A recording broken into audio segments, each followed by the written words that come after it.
सन्माननीय व्यासपीठावरील मान्यवर व इथे जमलेल्या माझ्या मित्र आणि मैत्रिणींनो, सर्वांना माझा नमस्कार. मी भाषणाला सुरुवात करते. माझा विषय उभ्या जगाचा पोशिंदा शेतकरी. होय, मी शेतकरी बोलतोय. प्रश्न काही सुटत नाही, गोळाबेरीज करूनही हातात काही उरत नाही. आयुष्याचं शेत माझ्या आसवानीच बोलतोय. होय, मी शेतकरी बोलतोय. होय, मी शेतकरी बोलतोय. भारत हा एक कृषीप्रधान देश आहे.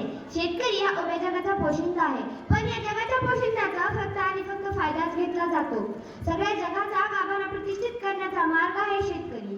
पण त्या शेतकऱ्याच्या सोन्यासारख्या पिकालाच मिळतो माती मोलभाव. हवेने डुलणारे ते पीक हळूच काहीतरी बोलून जाते. हवेने डुलणारे ते पीक हळूच काहीतरी बोलून जाते. त्याची भाषा कळे ना कोणाला, शेतकऱ्याला समजून जाते. त्याची भाषा कळे ना कोणाला, शेतकऱ्याला समजून जाते. शेतकरी हा शब्द उच्चारायला जितका सोपा वाटतो ना, तितका सोपा नाही. आपल्याला अभिमान वाटला पाहिजे की आपण शेतकऱ्याची मुलं, पण आपण तो अभिमान दाखवताना डगमगतोय. का? कारण अन्न, वस्त्र, निवारा या सर्व आपल्या मूलभूत गरजा आहेत. या सर्व गरजा शेतकऱ्याशिवाय पूर्णच होऊ शकत नाहीत. पण आज तोच शेतकरी अपूर्ण आहे. धान्याशिवाय अन्न नाही, कापडाशिवाय वस्त्र नाही आणि लाकडाशिवाय निवारा सुद्धा नाही. आताची परिस्थिती बघून मला असे म्हणावेसे वाटते की बाप कमवतो, मुलगा गमवतो. बाप घेऊन देतो, मुलगा विकून देतो. बाप गावी जातो, मुलगा शहरी धुवा उडवतो. माय गावी रडते, मुलगा शहरी मुलीच्या प्रेमात पडतो. महाराष्ट्रातलं मुख्यमंत्री पदासाठीचं नाट्य तासनतास ब्रेकिंग न्यूज देणाऱ्या पैसे कमाव इलेक्ट्रॉनिक्स मीडियानो जरा फिरवा की तुमचे कॅमेरे ऊसाच्या पाचटीत, हाड गोठणाऱ्या थंडीत, ऊस तोडणाऱ्या आया बहिणीकडे. दाखवा या जगाला जगाच्या पोशिंद्याचं शोषण आणि काळ्या बाजारात विकलं जाणारं आंतरराशन. दाखवा या जगाला शेतकऱ्याच्या पोराच्या तुटलेल्या पाट्या आणि हरवलेली पुस्तकं टांगाळलेल्या शेतात. आणि दाखवा शेतकऱ्याच्या पाठीवर कर्जाच्या बोजाने पडलेली वळही दाखवा.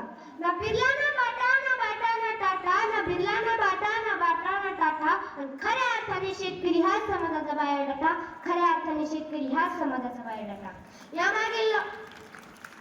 यामागील लॉकडाऊन मध्ये कोरोनासारख्या महाभयंकर युद्धात लढत असणाऱ्या गोरगरिबांच्या, सर्वसामान्य व्यक्तीच्या दारापर्यंत अत्तर पोहोचवण्याचं काम जर कोणी केलं असेल ना, तर ते माझ्या शेतकरी बापानच. अहो, बोलायचं नाही का? बोललंच पाहिजे. आता मागं कृषी विषयक 3 कायदे निघाले. पहिला, औद्योगिक भंडारांना नियम. त्यात असं सांगितलं जातं की एखादा शेतकरी आपल्या मर्यादेच्या बाहेर जाऊन आपल्या अन्नाची साठवण करू शकतो. अहो, आता तुम्ही सांगा, ज्याचं घर गळत असताना पावसाच्या आतुरतेने वाट पाहतो, तो कशाला आणि का आपल्या अन्नाची साठवण करून ठेवेल? 1918 साली डॉक्टर बाबासाहेब आंबेडकरांनी small holding in India, Indian remedies नावाच्या पुस्तकात लिहून ठेवलं होतं की जोपर्यंत कृषी क्षेत्राला औद्योगिक दर्जा प्राप्त होत नाही, तोपर्यंत शेतकऱ्याचा विकास होणार नाही. 130% लोकसंख्येपैकी 56% लोकसंख्या कृषी क्षेत्रावर आधारित आहे. त्यापैकी 30 ते 35% लोकसंख्येचा आताच्या येणाऱ्या कृषी विषयक कायद्याला विरोध आहे. दुर्दैवाची गोष्ट अशी की आता राजकारण आणि शेतकऱ्यांमध्ये आम्हाला थेट संघर्ष बघायला भेटतोय. मरते हैं किसान तो मरने दो, सुशांत थोड़ी है.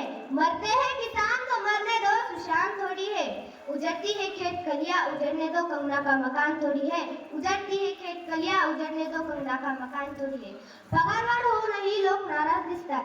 पगारवाढ होऊनही लोक नाराज दिसतात. पण नुसतं आभाळ भरून आलं की शेतकरी खुश असतो. नुसतं आभाळ भरून आलं की शेतकरी खुश असतो. अर्थशास्त्रज्ञ म्हणतात की व्यापारी लोकांमुळे देश चालतो. अर्थशास्त्रज्ञ म्हणतात की व्यापारी लोकांमुळे देश चालतो. लॉकडाऊन मध्ये काय आलं की जेव्हा शेतात नांगर चालतो तेव्हाच देश चालतो, जेव्हा शेतात नांगर चालतो तेव्हाच देश चालतो. गंगा की कसम, यमुना की कसम, ताना माना बदलेगा, रावी की रवानी बदलेगी. कुछ तुम बदलो, कुछ हम बदले, आओ मिलकर किसान की जिंदगी बदले. मग खऱ्या अर्थाने म्हणता येईल की शेतकरी हा उभ्या जगाचा पोशिंदा. एवढे बोलून 2 शब्द संपवते. जय हिंद, जय महाराष्ट्र.